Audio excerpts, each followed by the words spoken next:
This is not the kind of video I would normally do, not yet anyway. I have had an idea of a couple of small tanks. This is the other one in the living room. They were actually one of them. It's a Eclipse 5.5 gallon self-contained thingamajig. It's got right now it's got some neons and some other Tetras in it. Really cool. I was actually trying to breed the neons. I do have some males and females in there, but I don't have a heater in there, so I don't think it's ever getting to the hot enough for them to breed. The other Tetras, I think they're glow lights, or they might be red line or something. There's two males and a female, it looks like to me, in there. Anyway, they're all pretty healthy. I think the neon count is down to about 6. I started with 10 of them about 2 years ago. So these are actually old fish. In this tank I had a couple of swordtails which kicked the bucket. Really nice green swordtails, full-size male. And I had some of these long fin cherry barbs. But the cherry barbs, within a couple of days of buying them, all died but the one male. So I added some swordtails which were extras from something else. And they lasted about 9 months to a year. So I'm going to, I think I'm just going to redo both tanks. This one, I mean, I'm not really an aquascaper kind of a person, as you can tell. This just has Java moss in it and a really cool cave that lights up in the dark, fluorescent, I guess, and some gravel. I used the bigger rocks in case, because I've bred different Tetras in the past, zebras, and some other egg scattering ones, and they actually live because the eggs drop down into the gravel. The baby survives and then made their way back up. And this one I just have some 2 shades of blue gravel.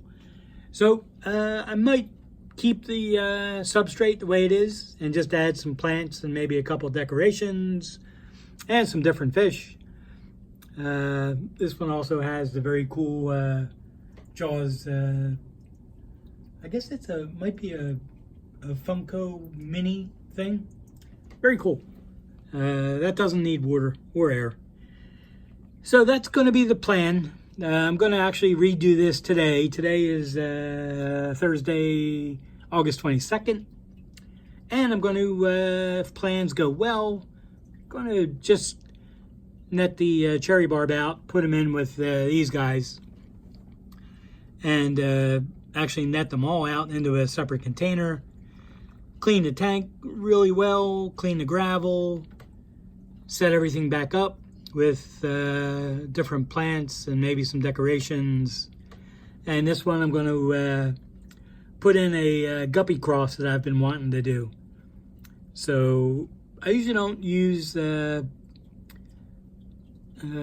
power filters, I guess. It's not really a power filter. It's, well, I guess technically it is. It's one of these Aqueon things, the small filter cartridges. So I'm usually not nuts about them. I'd rather use a sponge filter, but this will work. And so that's the plan, and I will be back once this is done. Before I get back to the changing over those 2 5-gallon tanks, these are fish that I got out of, it was a cross from one of the red lace snakeskins that didn't have the pattern, and to one of the females that just was a regular Russian red lace snakeskin. And the first batch that she had, because it was a small female, was 6 fish, which ended up all being males. I don't know, one of them disappeared. I don't know how. The tank has a lid on it. But there's a couple of interesting things in there. It's kind of why I do these crosses that are just out of nowhere. Just trying to experiment and see what I get with using the red lace snakeskins that don't have a pattern. So So this one's got a split tail, which must have happened when I netted them out for a water change. This one has really got a beautiful shade of red, and as you can see, it's an albino. So I wasn't expecting that. Definitely going to be using him in the future. May be able to cross him back to another red lace snakeskin female, and maybe come up with albino red lace snakeskins, which I used to have, but I messed the line up because I tried to keep it pure. In other words, not get any black-eyed fish, and it just weakened so much that they weren't shaped right, they were infertile, and I just ended up with nothing. So, kind of taught me a lesson that when you're trying to cross a black-eyed line into an albino line, is to try to use it as two separate lines that can be brought back together later on down the line, such as like a second, third generation. When one starts to weaken, you have something to cross in, and you're not, I wouldn't say have a true breeding line of Russian red lace snakeskin albinos, but I'd get some. So that might be the direction I head in with that. But anyway, just a little bit of an update on something that I didn't update before. So a couple of the males are, like this one there is kind of crappy. Don't use him for anything. This one's not bad, but there's some black streaking. Same with that one. And this one's got the ripped tail. But color-wise isn't too bad. But 1 out of the 5, the albino, is very interesting. I'm going to use that guy in the future for something. And now I'll get back to the after of changing over 2 tanks and my lousy job of aquascaping. All right, this is the 5-gallon tank with the neon tetras, and I think maybe they're glow lights, or I don't know what the hell they are. They're something, some kind of tetras. Anyway, I also put in the cherry barb. He just zipped back there, decided to hide. I put some live baby brine shrimp in to get them out in the open. So I'm not really good at aquascaping. I don't even know what aquascaping is. I thought it was trying to escape on a jet ski or something. But apparently that's not it. So what I did is, obviously, I cleaned everything up. I put in some thin leaf water sprite here that I kind of buried into the large, I don't know, you can't call it gravel, it's too big, large stones, I guess. And I used the fluorescent rock again, cave. And I used it's an American flag cave, kind of cool. And this is a fluorescent pink cave. I used the caves not really for the neons and the other tetras, but more for the cherry barb to have a place to hide. And in case I ever get any babies out of any of these fish, I may actually put a heater in this tank to get the temperature up to about 81 degrees to see if I can get somebody to breed.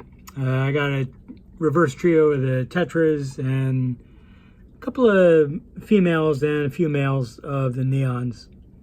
So I don't know where the female's hiding. There's one. And it is the filter that came with the tank. I just cut up a AquaClear small foam thing and made my own pre-filter thing just in case they ever bred and I wouldn't get the babies sucked up into the filter. So that works out good. You don't have to buy the thing from somebody. You can make one yourself pretty easily. But the fish seem to be doing good.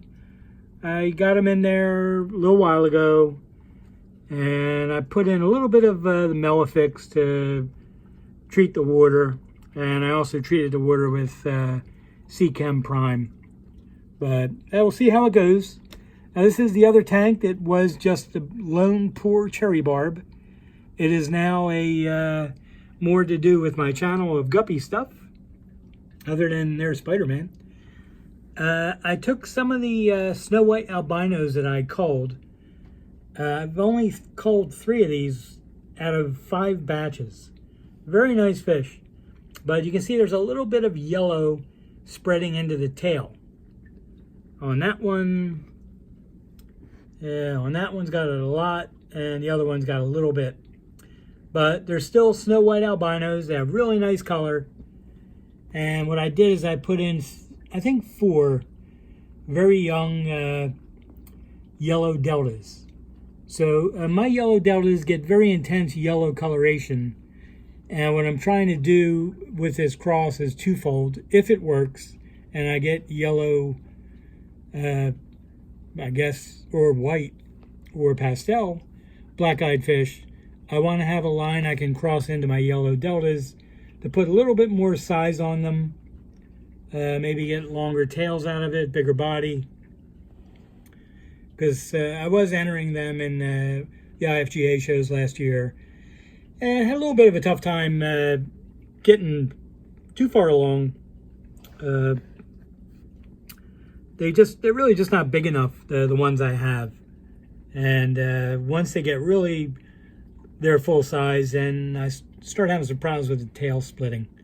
So I'm trying this cross. I should talk about the tank as well. I kept it gravel and cleaned it. I don't have a pre-filter on this one because this has a little bit of one built in.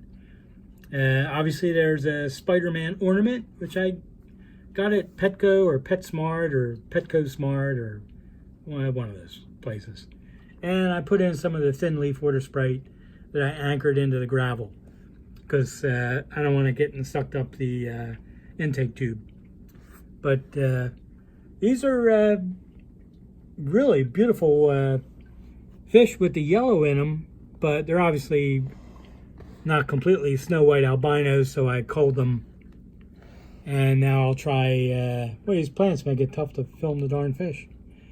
And I'll try to see if I can get something out of this. If I get a black-eyed fish, and it's yellow, white, or combination of both, I have something to work with towards the goal, which, like I said, it's like a threefold goal. To possibly get a white guppy with black eyes, to get a larger yellow delta, and to maybe get a just a white fish, which I already mentioned. So I guess I mean like a yellow albino is the third one. Because when you say you have threefold goal in making a cross, you should really have 3 different answers. 2 answers and another answer over again is just not it. So that's it. But, you know, these look good. I mean, I probably could have sold them anyway as something else, yellow/white, but I don't want to do that. So that's what I ended up doing. So both tanks look pretty darn good, and I'm not good at any of this stuff. And there's the other tank. So that's where we're at. I'll get back to just regular guppy videos with the next one. And here's a little bit more of a close-up on the males. So they're supposed to be eating some of the live baby brine shrimp I put in. It looks like they're going after it. But in the 5-gallon tank with the plants and stuff, I guess they'll be picking at the food for quite a while because it can hide in the gravel, etc. But anyhow, thanks very much for watching. If you have any questions, let me know. If you want to tell me I'm crappy at aquascaping, I'm really only going to agree with you. But it's just not my thing. Anyhow, thank you very much.